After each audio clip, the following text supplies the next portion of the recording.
All right.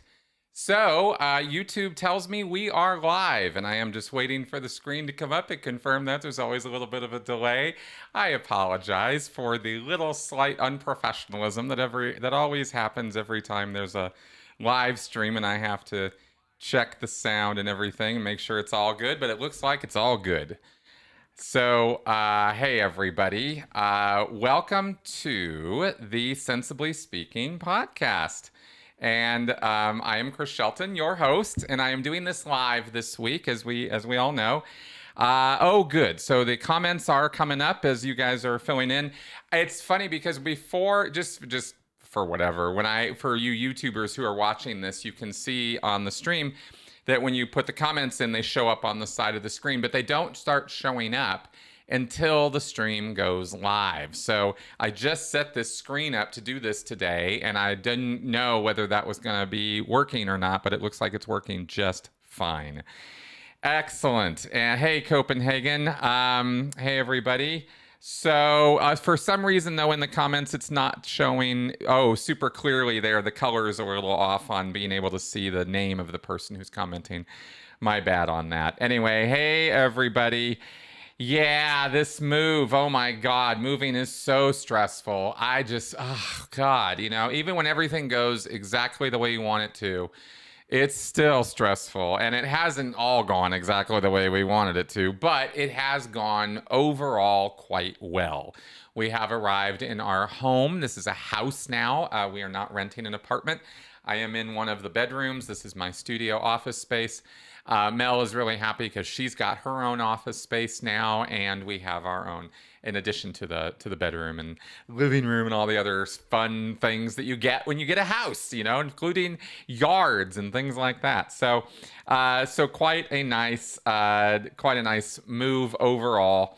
I just wish, honestly, that it wasn't so damn expensive. We saved our backs this time by hiring pro movers, and I'll never regret that. But geez, man. All right.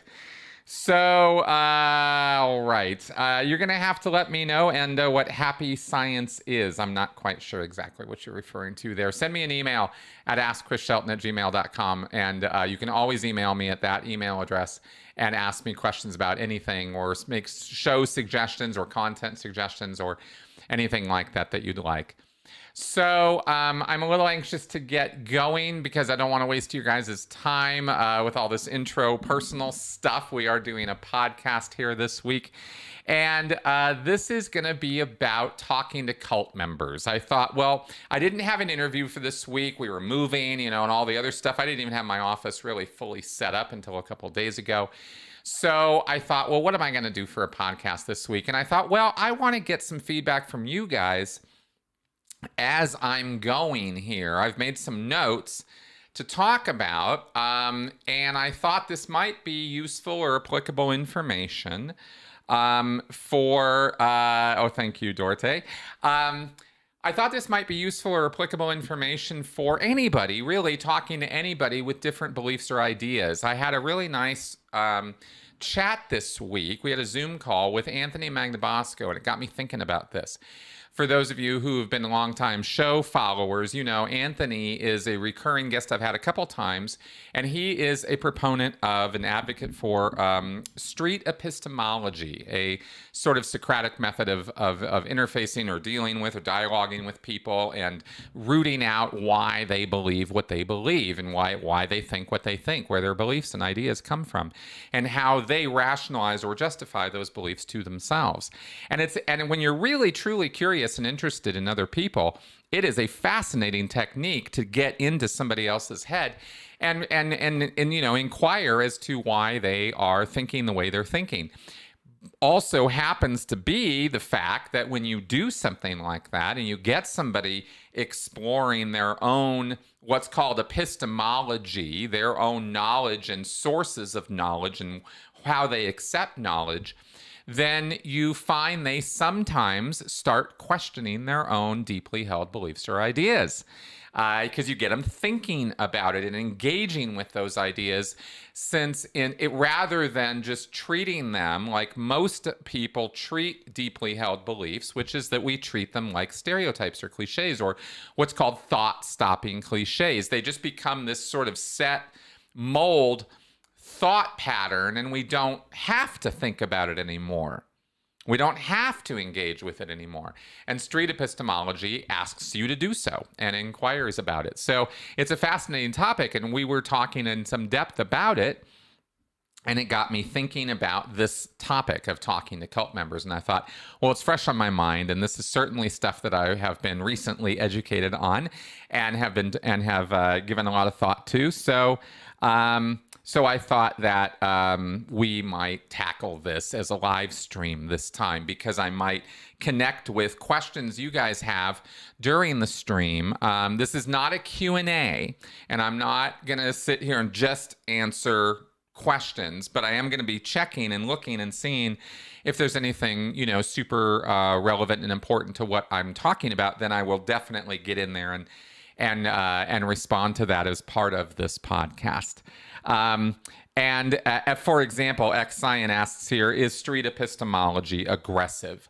It's not supposed to be, no. It should be a very rational, reasonable, mannered conversation. It's not meant to be a challenging, in-your-face, aggressive method of confronting someone or dealing with someone who has different ideas than you. It's actually the exact opposite of that. We talked about it in terms of, I brought up to them, to Anthony and some of the others who were involved in developing street epistemology. I spoke with them about the fact that it also could be utilized for, or is useful in the direction of, talking to cult members and getting people even out of cults, only through the process of inquiry and seed planting and maybe, light questioning. Nothing deep and super invasive and, in your face or challenging. And in fact, that's what we're going to go over today in some of the points I have about how you should go about talking to people about their deeply held beliefs. So let's go ahead and get into it. So happy you guys are joining me live for this. I really am. All right, so first off, let me get excuse me, a little sip there. Okay, couple points. If you meet somebody, know somebody, have a friend or family member who's involved in a cult, gets involved in this also applies, by the way, to gangs, to, kind of hostile environments, to, in other words, I mean like situations they get involved in that you're like, whoa, that could be bad. It's not always just cults. Cults are an extreme version of this, but also even predatory relationships where you have sort of a narcissistic type guy or girl, it could be either way, who is starting to become coercively controlling over the relationship partner. Same kind of dynamics apply here in many, many ways. It's not all cookie cutter. There's no factory line production, do step A, B, and C, and everything's going to be great. It's not that simple, unfortunately, in dealing with people who are, running into, or rather who have adopted, very serious, stringent beliefs, and especially when they have that emotional connection to them. Yes, this definitely applies to conspiracy theorists, QAnon, anti-vax. Absolutely. Yes, we are talking about beliefs that basically what we're talking about is when you're talking to somebody or dealing with somebody who has deep emotional ties to these ideas. Right? Because a belief is really just something you think is true. It's just an idea. It's just ideas. There's really nothing more to it than that. But when we attach emotion to these ideas and when we attach identity to these ideas, when we make the idea kind of part of us, when we sort of, sort of take it into us and consider that it is part of who we are, that it is a defining characteristic of us, that we hold this belief, or that we believe this thing to be true or false, for that matter. I mean, anything in that regard. Whatever the belief is, when we do that, then you have a whole nother set of things you got to deal with when talking to the person about those beliefs. It's not just a simple matter of an idle conversation about the clouds in the sky. When a person is deeply emotionally invested in the status of those clouds, I guess you could say, or whatever's going on with the weather, then it's a bit of a different, more important, more meaningful conversation to the person. And so if you, say the wrong thing, or do the wrong thing, or act the wrong way about it, you can piss the person off. They can become very, very upset with you, and surprisingly so. And it can come out of nowhere. It's really quite wild what can happen. So the emotional component of this, the emotional part of it, is really the sort of the clincher, the thing that really holds it in place and makes it so difficult to deal with. Okay, so. Yeah. Yes. We talked last night, by the way, for anybody who's asking about Will Smith. I see Doug Bug there. And I've seen a couple other mentions of it. Yes, Will Smith was a Scientologist. I actually talked about it at length last night in my Critical Conversation show. So if you want the whole deal on Will Smith, Jada Smith, Scientology, and what's going on with that connection, then check out my show last night, and also check out the reporting from Tony Ortega on his blog about Will Smith, because it's pretty extensive and he goes over quite a bit about it. Okay, and Red Pill 3000, you are nailing it. You are getting exactly to a point I am going toward about love. But we're going to, let me cover a couple more points first before we get to that, which is, don't panic. Okay. Very few, although people can get quite panicked and quite alarmed about friends or family getting involved in cult situations, you don't have to panic. It's very, very rare that it is a do or die right now, you have to get them out tonight kind of situation. Those situations do come up. But most of the time, and especially the way I'm talking about this today, this is a longer haul process. This is not a one and done. You are not going to one and done somebody out of a cult. Very, very, very hard to do. Very hard to do. It can't, I mean, theoretically it could be done. But it is hard. Okay.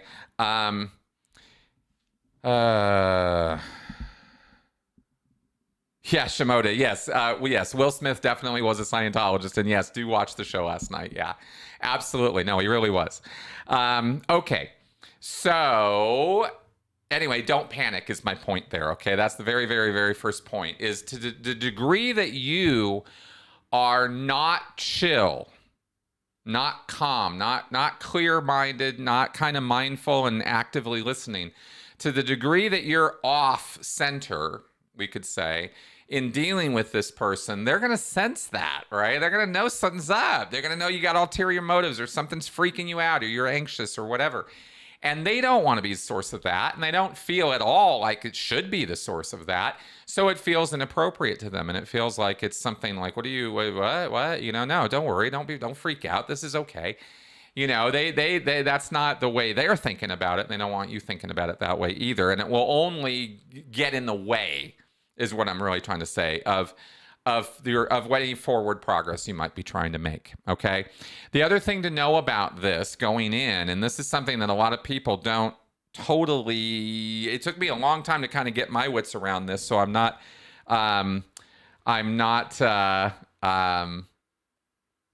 anyway, I'm not 100% on this, but I am saying that that emotion is powerful stuff.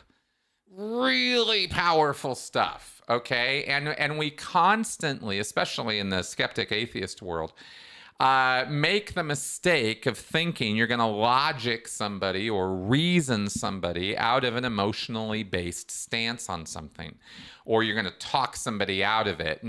And if I were to say to you, if you've ever been in love, and again, I'll go back to Red Pill here, if you've ever been in love, and I mean early stage love like, oh, like the adder, oh my God, the euphoria, the awe, the experience, the like, oh, this is amazing. I love this. This feels so great. All the, endorphins and the neurotransmitters and everything are firing off, and your brain's electrically alive, and your whole body is tingling with it.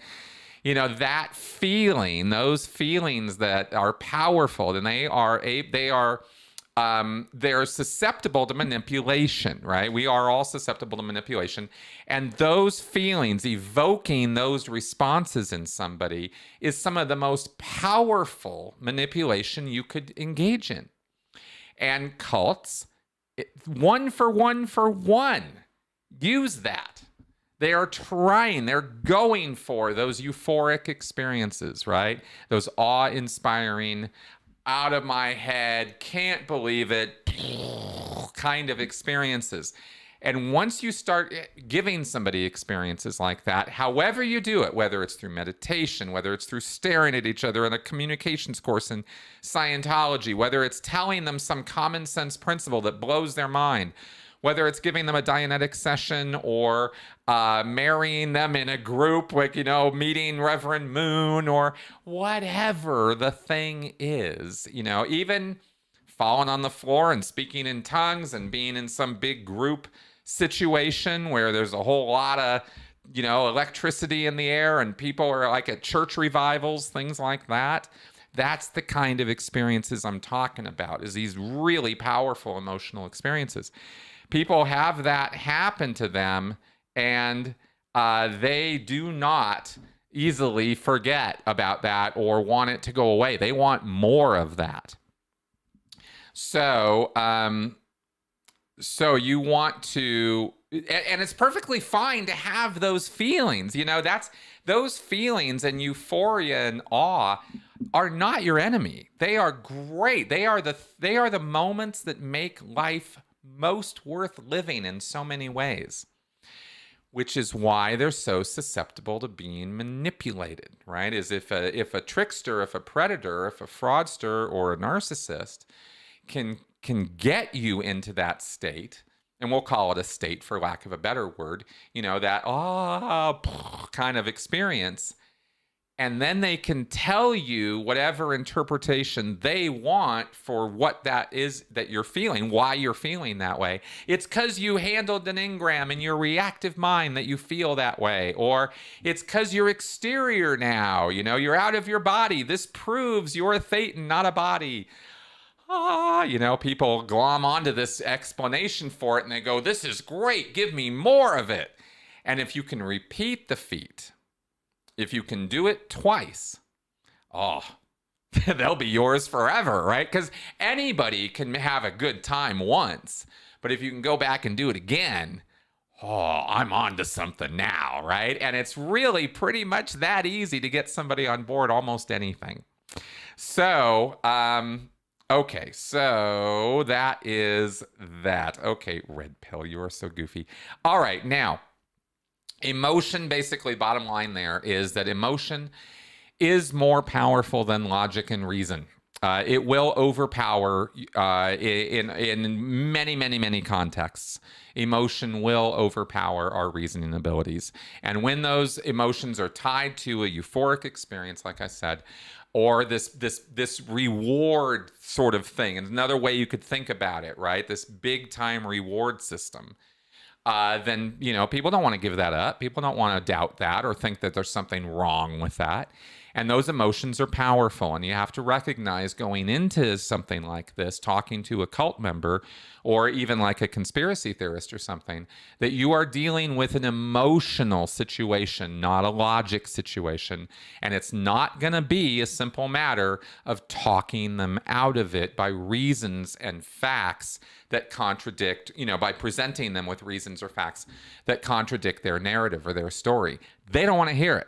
They don't want to hear it. And they're going to resist hearing it. And that's part of the problem in dealing with that. Okay, so and the other thing about this that some people will tend to forget sometimes is that You are talking to somebody, when you're talking to a person who is under present time in their environment now, coercive control, again, relationship, cult, gang, whatever. You're talking to somebody who is under active manipulation in the here and now. It's not something that happened to them, years ago. It's happening to them now. So realize that it's not a level playing field that you're on when you're talking with them. You're going uphill. It's an uphill battle for you to deal with their dogma or their beliefs or their ideas and try to challenge them. It's not just I'll meet you in the middle. That's not where they're at. They do not want to meet you in the middle. What they want is they want to actually drag you over to where they're at, because they believe that they have found the most incredible, amazing, wonderful thing ever, and they want nothing more than to share it with you. But after a few experiences, generally speaking, where people run into family and friends who are hostile, antagonistic, get in their face, then they shut down. They realize, I can't talk about this. This is a secret. And also the manipulation contributes to that with the us versus them that is being constantly hit on them. The cult leader, the narcissist, the predators are constantly isolating the person away from their earlier former ties, and they are trying to get them away from those connections and sever those connections. So that's the manipulation you're actually fighting against. So it is a little bit more of an uphill battle. Yes, Shimoda, I do. Shimoda's asking here, do you think this is the same brain circuitry that gets hijacked during drug addiction? The awe, love, wonder, ecstasy response being repeatedly triggered and being brought back. Yes, that is exactly what this is. Very, very similar, I can say, right? I won't say, yes, it's exactly the same, but similar enough that it pretty much is. There's only so many things that your brain's doing. It's an amazingly complicated device, but it's really, really only trying to do a few things as far as your conscious experience goes. In reality, it's doing thousands of things, but as far as your conscious experience goes, it's trying to navigate the world through the perceptions that you are feeding it so that it can keep living, it can keep surviving, keep going. That's its primary function, and anything that accomplishes that is thumbs up as far as your brain is concerned.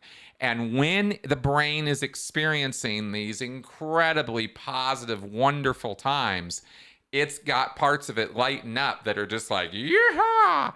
And it just so happens that when we fall in love, when we get into a cult, and when we take drugs, all the same kinds of things are all firing off or happening. That's that euphoria experience. So yeah, ecstasy, etc. It's there's a lot of words for it over the years for what this is all about, but it comes down to mind blown kind of thing. Okay, and in fact, I was now going to say, in terms of my sequence of notes here, that it is, think about it as the same or very similar to somebody who's falling in love. Because a lot of us have experienced that, have some concept of what that feels like, and the giddiness of it, and the romance of it, and cults are not romantic love, but that same level of giddiness, excitement, that kind of thing is you get the tingles. Okay, so that is that's that exactly. You justify the red flags. That's right. Maybe if you see them, if you allow yourself to perceive them at all.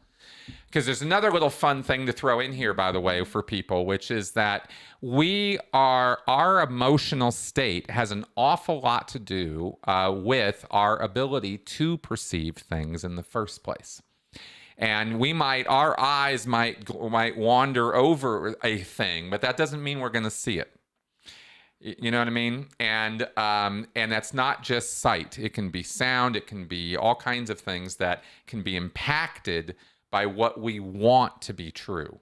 If we need a thing to be true in order for us to feel like we're surviving and we're moving through life and everything is good and we're on the right path, if we need this to be true to feel that way, then we will literally not see, not hear things that counter that. It can get that bad. That's what bias is all about. That's what prejudice is all about, right? Is this kind of thinking. This is how that whole cognitive dissonance thing gets resolved. So it's, again, powerful stuff. This is not lightweight, airy-fairy stuff. Now, as far as moving forward, let me just check in on the comments real fast. Good. Yes. X-rated stuff. Yes, red pill. X-rated stuff counts too. All right. Now, in terms of points of advice here. You cannot, one of the most important things that you have to keep front and center at all times when you are talking with somebody who is in a cult is that you cannot help them if they disconnect from you. If they decide to shun you, if they walk away, you can't help anyone if they won't talk to you or see you. So whatever you do, try to maintain a relationship on any terms rather than no terms at all. However, this doesn't mean that you should allow the person to cross boundaries that you are not personally comfortable with. It is perfectly okay for you to have healthy relationships, no matter who it is you're having those relationships with.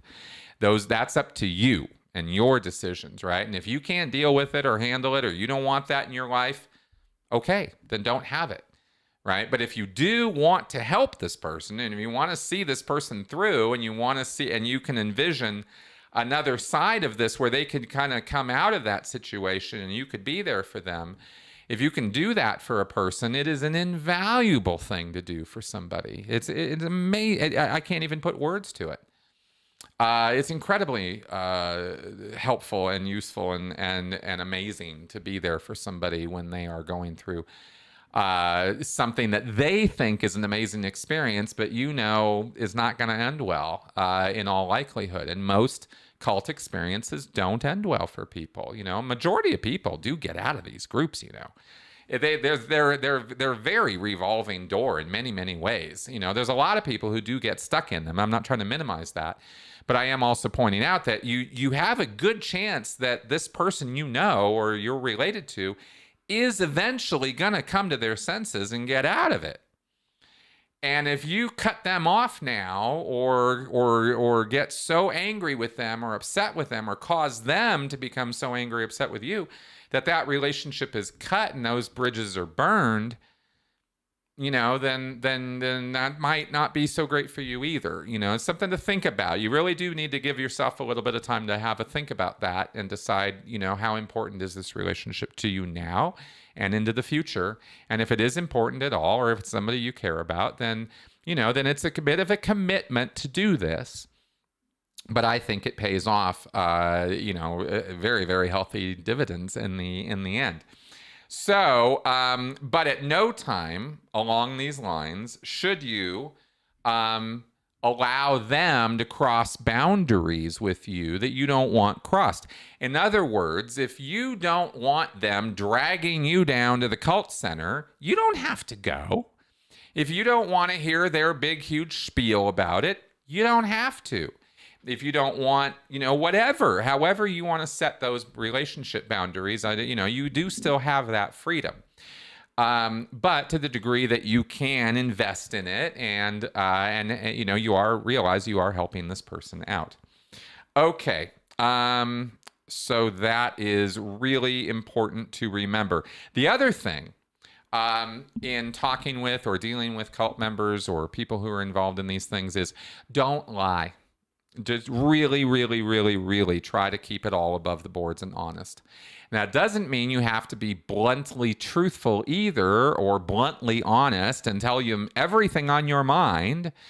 We all have our own choices to make in our relationship with honesty and truth and integrity. And I don't know anybody who gets along in life by being brutally, bluntly honest with everybody they meet. right? We hold back all kinds of things all the time, and it's perfectly socially and civil, civilization, societally acceptable to hold back, to not say everything that's on your mind. You're not being a dishonest, scumbag because you're not telling your Scientologist friend what you really think about L. Ron Hubbard. You don't have to go there, right? But you also don't have to lie and tell them that you're okay with it, or you're fine, or this is all good, or whoa, L. Ron Hubbard sounds like quite the man. Wow, that's impressive. You don't have to go into any kind of that, either snidely or trying to, overcompensate or be impressive to them or get on their good side or something. You do not have to do that. Just be a friend. That's really all that's called for, is you just be a friend. Your job as the friend or family member is to be the real person in their life, not the brutal, honestly person, not the person who's putting them down all the time or telling them how wrong they are for being in the cult. That's not my point. I'm trying to say that you're the connection to the real world that they can hold on to because they're going into or are already in an artificial world, a sort of a prison of belief, right? A setup or a milieu, as they say, a world or environment that is controlled by different rules and ideas than the rest of the real world. Whatever the group is, that's true. And that bubble world is something that you can, keep a tie inside of, but you don't want to disappear yourself into that bubble world. And you can't, unfortunately, forcefully push them or pull them out of it. What is that? Okay. All right. Sorry, just looking at a couple things here. Okay.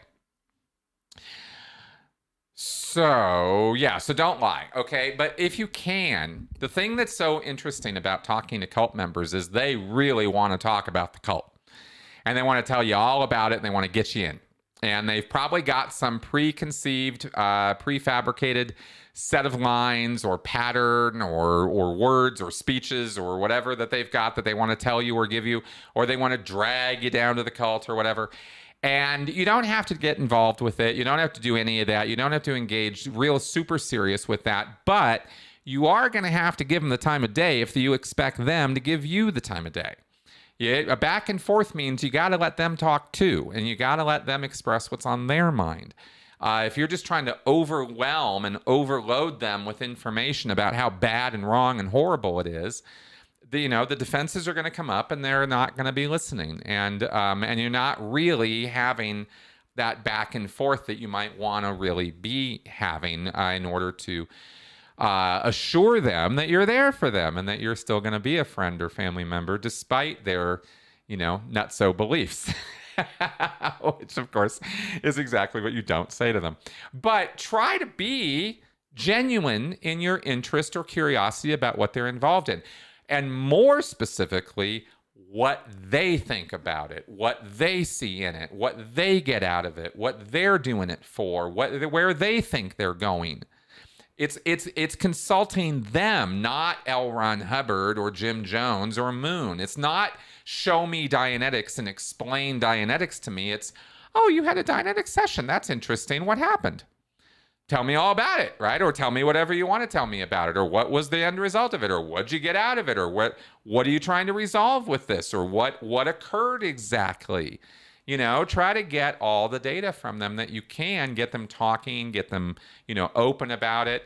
And that might then give you the reasons why, or the things the person's thinking as to what it was that hooked them or closed them or got them convinced that this was the thing, right? As they go in for a Dianetic session, let's say, and this headache they've had for 10 years is suddenly gone, and you're like, oh, wow, that's awesome. That's awesome. That's so cool. I am so happy that headache is gone. Why do you think that is? Oh, well, I had this engram and, oh, really? Oh, that's interesting. Well, what exactly happened there, right? I mean, just get really curious, right? Really dig in. Oh, huh. Well, do you think it might have been? I mean, if it occurs to you that you might ask questions about what they're doing, this is where the whole street epistemology thing comes in. Maybe ask questions about where they got the idea that it was an engram. Oh, really? What gave you that idea? Oh, well, because L. Ron Hubbard wrote, da da da. Oh, that's interesting. Do you think there might be other explanations for what happened? I mean, a real innocent question, not, yeah, that's just bullshit. There's no way engrams are bullshit. That's not how you want to go.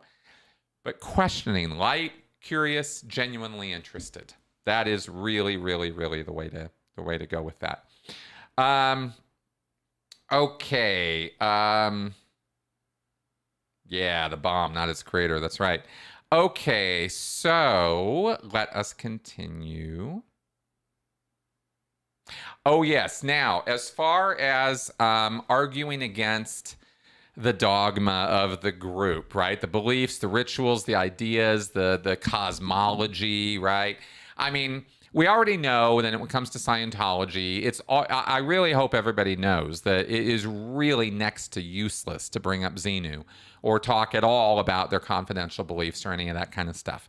The reason why is because most Scientologists themselves haven't even been exposed to it. And if they have, the last thing they're going to do is tell you about it. They have been sworn to secrecy up and down one side and down the other. They swore on a stack of Dianetics books they'd never tell anybody, and they're not. And they're certainly not going to tell you.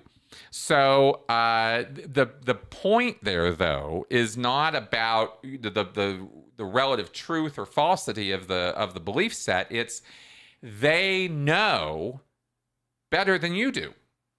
And they know it better than you do. And or at least they feel they do, right? I mean, you can go read Dianetics and you can go read Fundamentals of Thought. And you can go, charge into Hubbard's lectures and learn all about it and try to argue somebody out of Scientology by debating the beliefs with them. But it should, odds are it's not going to work because they aren't going to accept you as a non-group member. They're never going to think you know more than they do. And you certainly don't know more than their cult leader. And that's the clincher, okay, is you might know more than them. They might actually have to go, oh, yeah, I don't know about that. I haven't heard about that. I didn't see that. Oh, you got me on that one. Like they might even, see that you know something more than they do. But you don't know more than the cult member. And when it comes to this subject, their ability to critically think, remember, has been reduced through all that manipulation and euphoria and coercive control. So arguing dogma, not a good idea because they're never going to believe that you're an authority, you see. And that's the problem that you're going to have, is trying to be an authority. And this is the mistake so many people make, which is why I keep harping on it. Is everybody makes this damn mistake, is they think they know more than the cult member does, and sometimes they do, but the cult member is never going to acknowledge the reality of that, and they're never going to give it to you. Okay, so and also the other thing is, and this is part of the trick of the manipulation, is the goals, the ideas, the future ideals that the group embodies or is working toward or is trying to achieve are, generally speaking, are usually so generalized, so sort of opaque and not crystal clear and not specific that they are very, very hard to argue against, right? You will not be easily, effectively able to argue against, making the Scientology's main goals, right? A world without crime, illiteracy, and war, where honest people have rights and can rise to greater heights. Those are the aims of Scientology, right? I think I almost quoted it exactly there. How do you argue against that? I mean, you really can't, I mean, how do you say, oh, Scientology's awful because they want a world without war? Or Scientology's full of shit because they're never going to make a world without war. I mean, it's just an unassailable position. It's just so good. It's so righteous. It's so wonderful that the person you're talking to has absolutely adopted this idea as credible, real, achievable. We used to talk about clearing the planet in Scientology all the time, even though when you sit down and run the numbers, it is the most ridiculous piece of nonsense you've ever heard of. Trying to clear the planet, make everybody on this planet a Scientologist and do it in one generation. Right. I mean, they're not even on track to do it in 100 generations right now. Not even remotely close. Right? But don't tell a Scientologist that. They won't be able to deal with it. So, I mean, I tried. Even when I was starting to get disaffected as a Scientologist and started thinking about that, I brought it up to a couple people and no one wanted to hear it.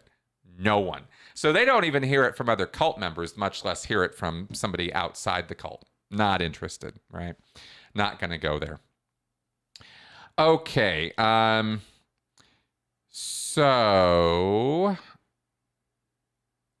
Okay, now, yes, don't condemn or criticize or harp against it or be angry or judgy, even though you know you have good reasons to be that way, okay? Scientology, the Moon, the Moonies, the Jehovah's Witnesses, so many cults, so many groups, so many relationships. You just look at and you just know, ugh, man, right? Or you dig in, you find out, yep, nope, no, you know, it's no good. You know you have reasons to be concerned. Well, be concerned. Just don't be concerned in such a way that you turn them off, that you drive them away, you know, because that's no good for everybody. Okay, focus on why this person identifies with the group so much. What they believe they're getting from it. Try to reinforce the message. It's great that you're developing yourself and your skills so positively and that the group is making you so happy. Now, that's actually a quote. That little piece of advice there I just read is actually a direct quote from my professors, Rod and Linda Dubrow, Marshall from my coercive control program. Is you really want to be super curious, as I think some of you guys have gotten in the comments.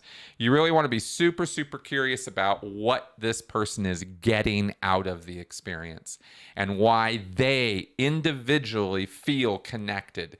You don't want to talk in broad generalities about Scientologists or Moonies, or keep it focused to this person you're talking to. Their concerns, their worries, their upsets, their goals, their purposes, their desires, and their euphoria, their awe, their experiences and feelings about it. Okay, so that is important. And then, okay, and then, in terms of goals, right?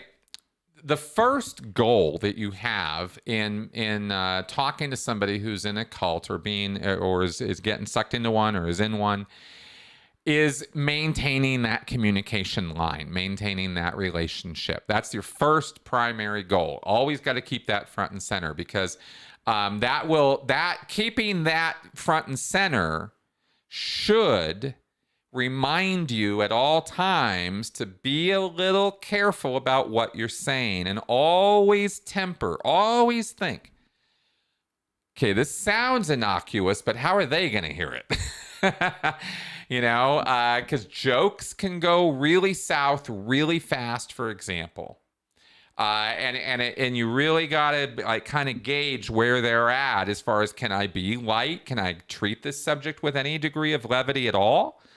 I mean, remember, sometimes the cult leaders or the relationship partners actually set rules and boundaries of their own about jokes. I mean, L. Ron Hubbard wrote a whole issue about jokers and degraders, and he called them psychotic. He said, if you're joking about Scientology, you're nuts.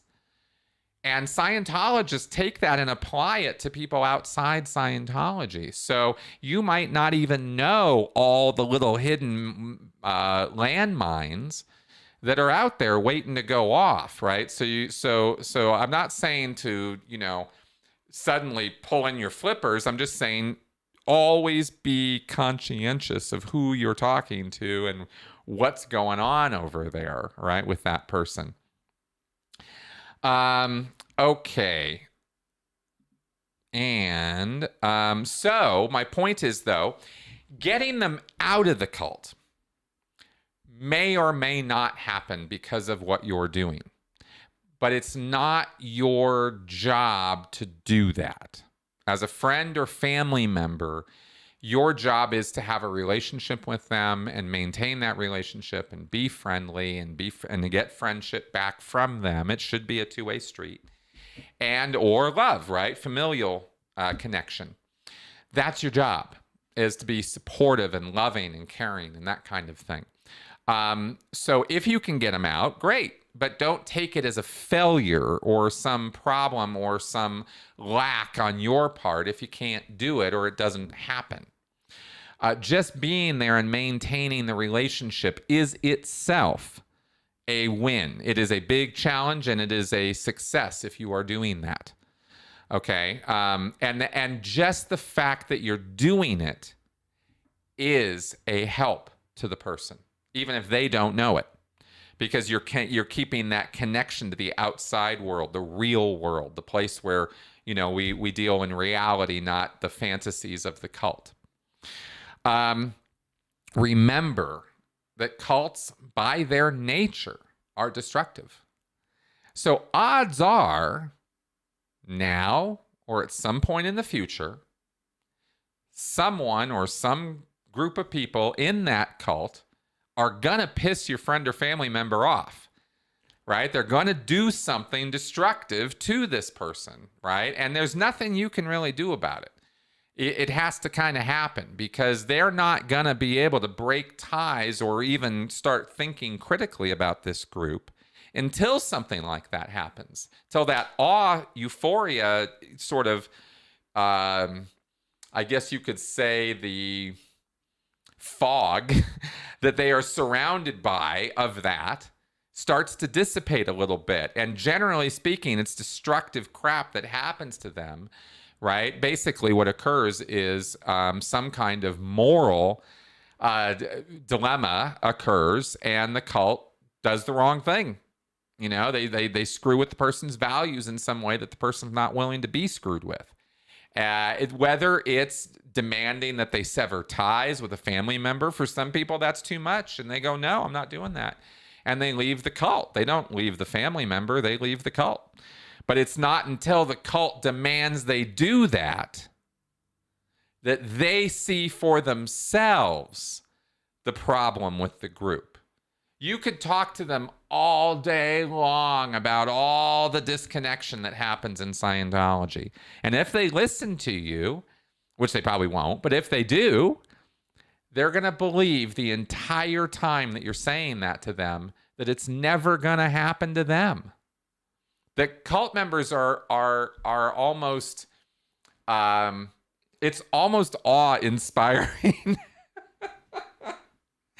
The levels of cognitive dissonance resolution that can occur where they will always go to the place where nope, I'm going to be okay. Those were those people, not me. That was them. I'm good. That would never happen to me at all, right? And we see this. We see this in the movies. We see this in literature all the time. I mean, this is nothing strange. I mean, hell, it was in Kill Bill. Remember at the end of Kill Bill 2, one of my favorite movies. Uma Thurman's character, right, is telling Bill at the end, she's like, did I know you could do all these horrible, bad, evil things to people? Yeah, I did. But I didn't ever imagine you would do it to me. And that's the breaking point. That's the point where they go, oh, this really is destructive. This really is harmful. Because they were finally hurt. So sometimes, as harmful, as difficult, as painful as it can be for us watching from the outside, you gotta let them have the fall, because it's the only thing that's going to wake them the hell up. Because no amount of information you're doing is going to. Okay, so oh, absolutely. This is a great question. Along the line of talking with them, dealing with them, Xion asks here, would it be a good idea to introduce the cult person to information about critical thinking skills? Absolutely. Always helpful.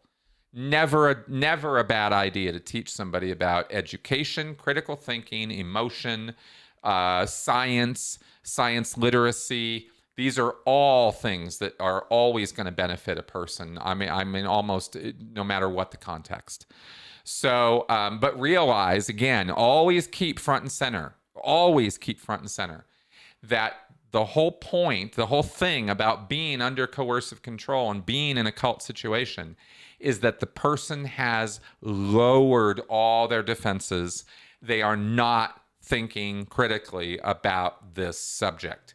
And the propaganda and the indoctrination they have received has actually made it impossible for them to do so. And the emotional investment. So all of those things, that package of stuff is what makes a person a cult member, is they can't think critically about it. And once you can break that, whether the cult does it or you can do it or somebody else can do it, however it happens, once that dam starts opening, once the cracks in the facade start happening, it's almost a matter of time at that point, because you're just waiting for the cult to screw up, and screw them somehow. And it will almost uniformly happen one for one. But, the thing about this is sometimes it can take years. And people are not comfortable, with the long haul of that. And I get it. I totally get it. And you can do more advanced things, and you can go all the way to an intervention if you want. There's other things you can do beyond what we're talking about in this podcast. But what I'm advising here and what I'm talking about is just simple relationship stuff. I'm not talking about trying to lead up to, doing a full-blown intervention or something. Okay, which I think we're all clear on. So, okay, but odds are the cult's going to wake the person up, okay? There's an interesting thing I wanted to bring up or mention here with this, which is that in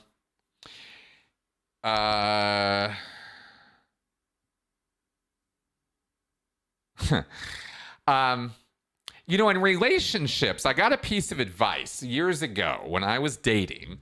After I'd gotten out of Scientology, I got this 90-day rule, and I thought it was an interesting point. Maybe it's true, maybe it's not, but it's interesting. And the rule is that no matter who it is you're getting involved with, or what relationship, or how wonderful this person is, or how great they are, give it 90 days before you do anything really serious. Before you make any real financial or emotional, serious investment, give it 90 days. And the reason why is because 90 days was the arbitrary number chosen by this person giving me this advice for how long someone can keep a false facade going.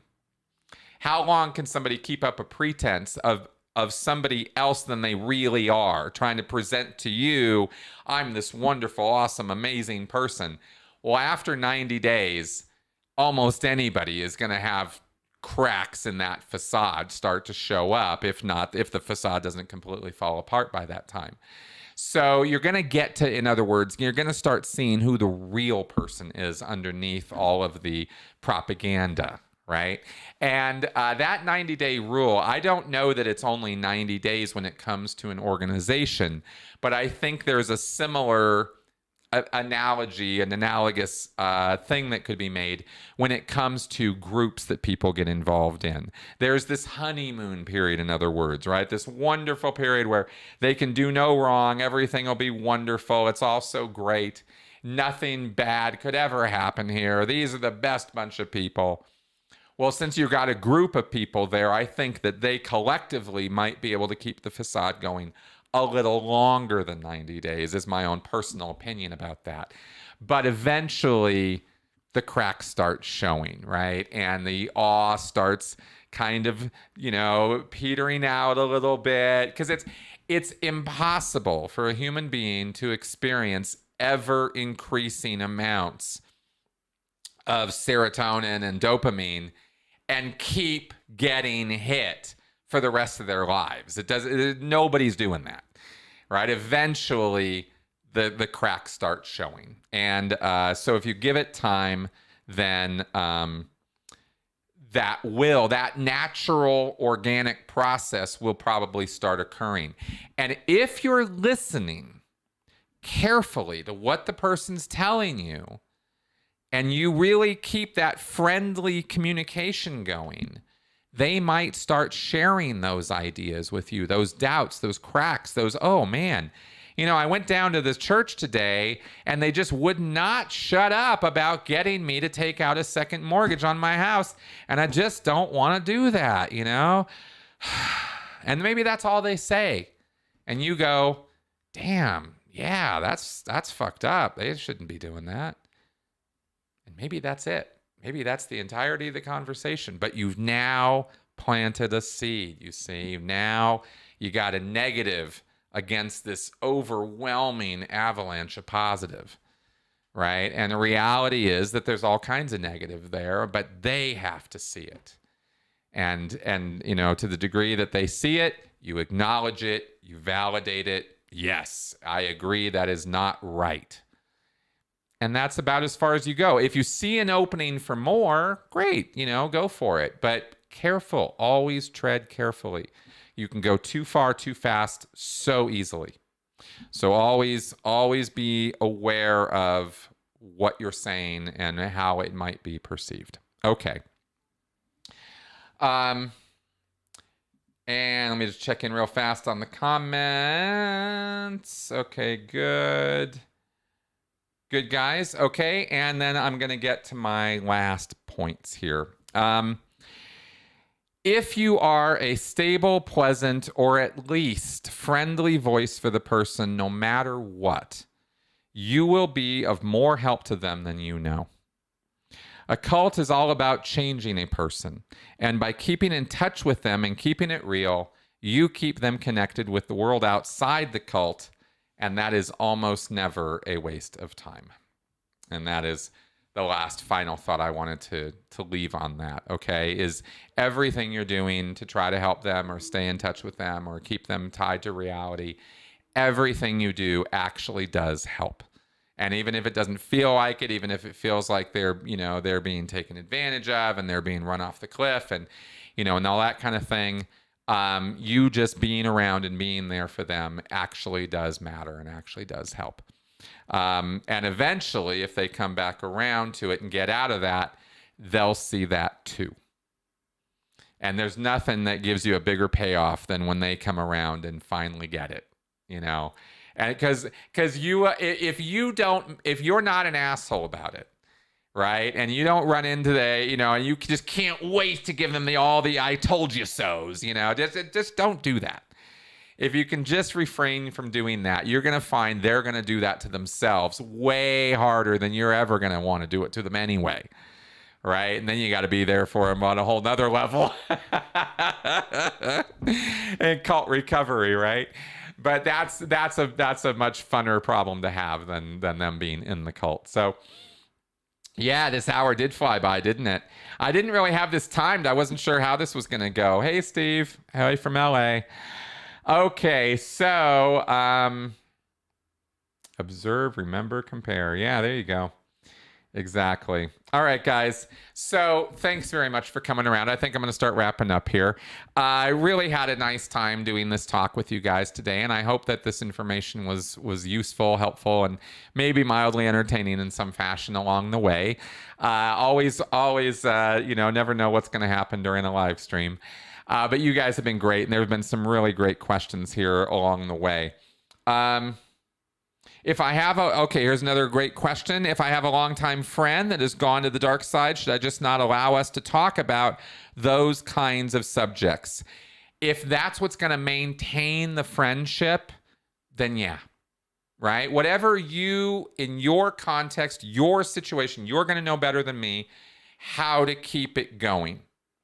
But I would always prioritize keeping it going over not.